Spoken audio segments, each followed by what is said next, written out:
సమూయేలు రెండవ గ్రంథము 6వ అధ్యాయము.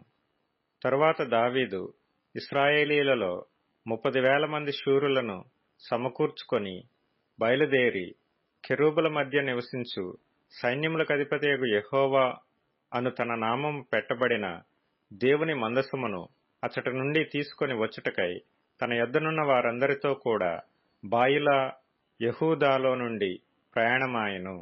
వారు దేవుని మందసమును క్రొత్త బండి మీద ఎక్కించి గిబియాలోనున్న అబీనాదాబు యొక్క ఇంటిలో నుండి తీసుకొని రాగా, అబీనాదాబు కుమారులగు ఉజ్జాయును అహ్యోయును ఆ క్రొత్త బండిని తోలిరి. దేవుని మందసము గల ఆ బండిని గిబియాలోని అబీనాదాబు ఇంట నుండి తీసుకొని రాగా, అహ్యో దాని ముందర నడిచెను.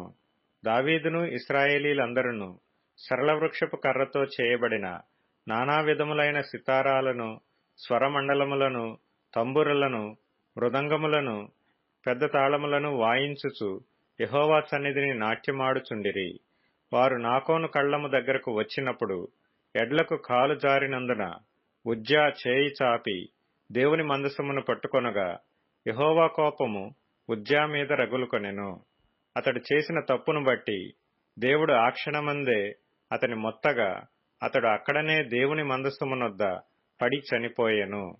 యెహోవా ఉజ్జాకు ప్రాణోపద్రవము కలుగజేయగా దావీదు వ్యాకులపడి ఆ స్థలమునకు పెరెజ్ ఉజ్జా అను పేరు పెట్టెను. నేటికిని దానికి అదే పేరు. ఆ దినమున యెహోవా మందసము నా యొద్ద ఎలాగుండుననుకొని దావీదు యెహోవాకు భయపడి యెహోవా మందసమును దావీదు పురములోనికి తన యొద్దకు తెప్పింపనొల్లక గిత్తీయుడగు ఓబేదెదోము ఇంటి వరకు తీసుకొని అచ్చట ఉంచెను. యెహోవా మందసము 3 నెలలు గిత్తీయుడగు ఓబేదెదోము ఇంటిలో ఉండగా, యెహోవా ఓబేదెదోము ఇంటి వారినందరినీ ఆశీర్వదించెను. దేవుని మందసము ఉండుట వలన యెహోవా ఓబేదెదోము ఇంటి వారిని అతనికి కలిగిన దానినంతటినీ ఆశీర్వదించుచున్నాడను సంగతి దావీదునకు వినబడగా, దావీదు పోయి దేవుని మందసమును ఓబేదెదోము ఇంటిలో నుండి దావీదు పురమునకు ఉత్సవముతో తీసుకొని వచ్చెను. ఎట్లనగా, యెహోవా మందసమును మోయువారు 6 అడుగులు సాగగా, ఎద్దు ఒకటియు క్రొవ్విన దూడ ఒకటియు వధింపబడెను. దావీదు నారతో నేయబడిన ఏఫోదు ధరించిన వాడై శక్తి కొలది యెహోవా సన్నిధిని నాట్యమాడుచుండెను. ఈలాగన దావీదును ఇశ్రాయేలీలందరూ ఆర్భాటముతోనూ బాకానాదములతోనూ యెహోవా మందసమును తీసుకొని వచ్చిరి. యెహోవా మందసము దావీదు పురమునకు రాగా, సౌలు కుమార్తెయగు మీకాలు కిటికీలో నుండి చూచి యెహోవా సన్నిధిని గంతులు వేయిచు నాట్యమాడుచూనున్న దావీదును కనుగొని తన మనసులో అతని హీనపరచెను. వారు యెహోవా మందసమును తీసుకొని వచ్చి గుడారము మధ్యను దావీదు దాని కొరకు ఏర్పరిచిన స్థలమున నుంచగా, దావీదు దహన బలులను సమాధాన బలులను యెహోవా సన్నిధిని అర్పించెను.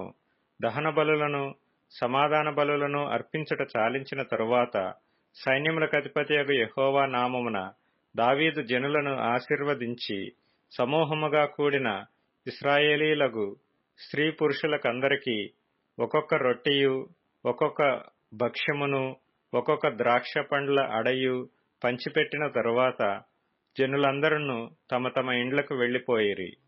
తన ఇంటివారిని దీవించుటకు దావీదు తిరిగి రాగా, సౌలు కుమార్తెయగు మీకాలు దావీదును ఎదుర్కొన బయలుదేరి వచ్చి హీనస్థితి గల పనికత్తెలు చూచుచుండగా, వ్యర్థుడొకడు తన బట్టలను విప్పివేసినట్టుగా ఇశ్రాయేలీలకు రాజువైన నీవు నేడు బట్టలను తీసివేసి ఎంత ఘనముగా కనబడితివని అపహాస్యము చేసినందున దావీదు నీ తండ్రిని అతని సంతతిని విసర్జించి ఇశ్రాయేలీలను తన జనుల మీద నన్ను అధిపతిగా నిర్ణయించుటకై నన్ను ఏర్పరచుకొనిన యెహోవా సన్నిధిని నేనాలాగు చేసితిని. యెహోవా సన్నిధిని నేను ఆట ఆడితిని. ఇంతకంటే మరి ఎక్కువగా నేను తృణీకరింపబడి నా దృష్టికి నేను అల్పుడనై నీవు చెప్పిన పనికత్తెల దృష్టికి గనుడనగుదునని మీకాలుతో అనెను. మరణము వరకు సౌలు కుమార్తెయగు మీకాలు పిల్లలను కనకయుండెను.